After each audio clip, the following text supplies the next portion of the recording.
So we're on Cliff once again for this one, guys, in the even 90, and in this particular game, you're going to see a wild play that the Cobra makes at the end on the enemy team. It was hilarious, but just once again showing you this position over here in the G2 square. It's like the very top right of the G2 square. And in this little corner, man, you're going to have a good time. I'm telling you, I've made several videos on this, guys, several videos. And this spot is really, really powerful. Guido1212 actually did a video on this as well and gave me the credit. It was really cool of him to do that. But this spot, guys, like even going all the way up to tier 10, can be very, very effective. And the thing is, if there were a better spot to go on Cliff, you could say the hill, right? But the hill is just so risky that when you go to this, you're going to go up this pathway, right?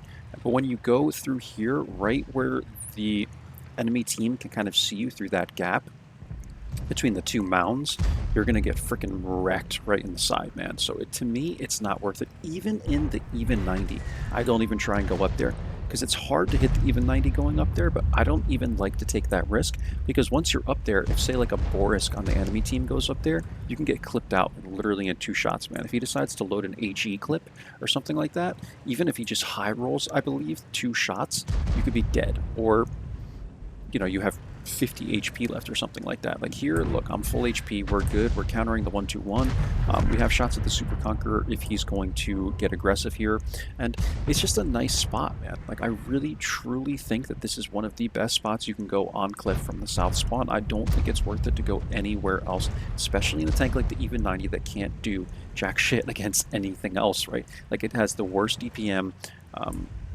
it has pretty much like the worst armor and weight, right? So anyone can ram you as well. So you really just have to be really careful and play this thing like a little gnat, like you want to stay hidden, right?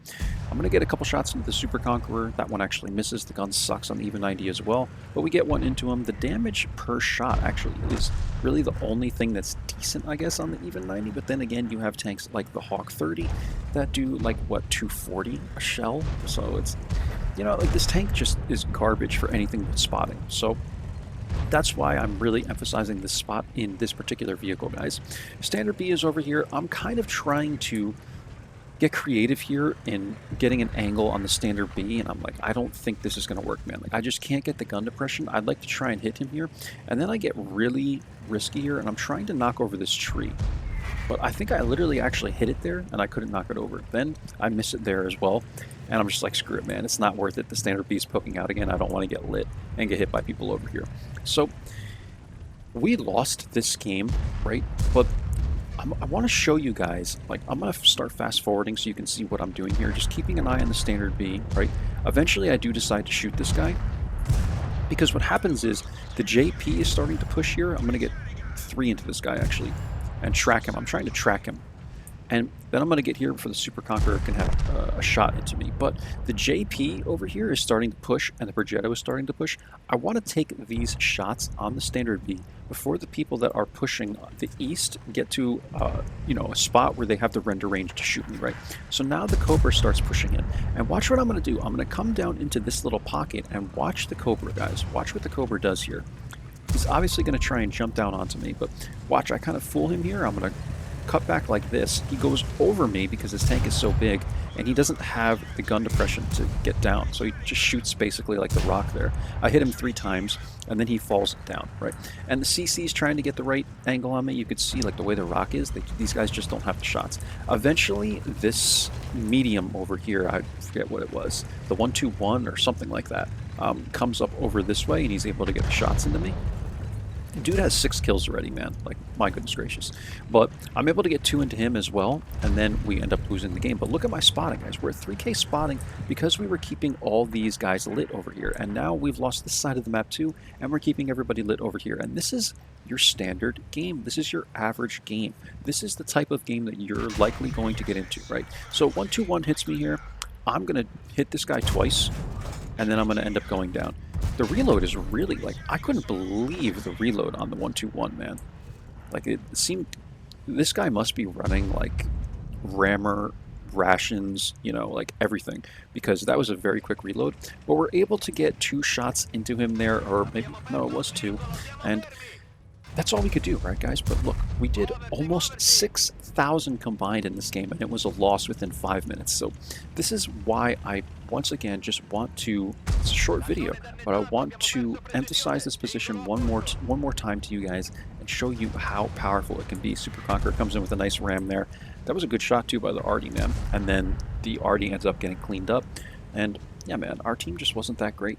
We had a few good players, but we just left a lot of the map open, I guess. Like, they won everything. They won the 1 line, they won the 9 line.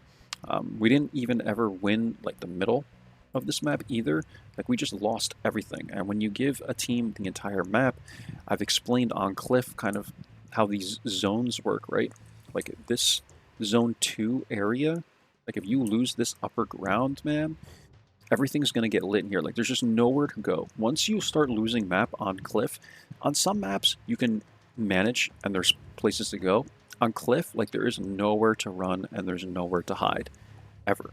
Like, once the team owns this, you just can't go anywhere. Maybe you're safe up here for a moment. You can try and tuck into this little corner over here, maybe. But I'm telling you, man, Cliff is just tricky because once you lose map, it's so hard. Harder than on most maps to bring the game back. So there's that position on Cliff once again, guys. Here's the templates, nothing more. We got the scout badge here, 4K spotting, 2K damage, like basically 6K combined, guys. And there you go. We ended with 517 experience, which looks like it's much more than anyone on my team. So it's always great to be the biggest loser, or the best loser, right? However Steel Guts likes to put it. But Claptrap 2005, Baboon 2 was on my team, so he also had to deal with this loss. But these are the way the games go, man, especially when it's ×5 experience and all these certain things they come out with. Like, I don't know if it's because it's summer and there's a lot of kids playing or something like that. Some people say that that happens during the summer. I don't know, but the teams seem even worse than usual recently. But it's what it is, guys. Hope you enjoyed. Hope you learned a thing or two. I'll catch you guys for the next one. Take care. Bye-bye.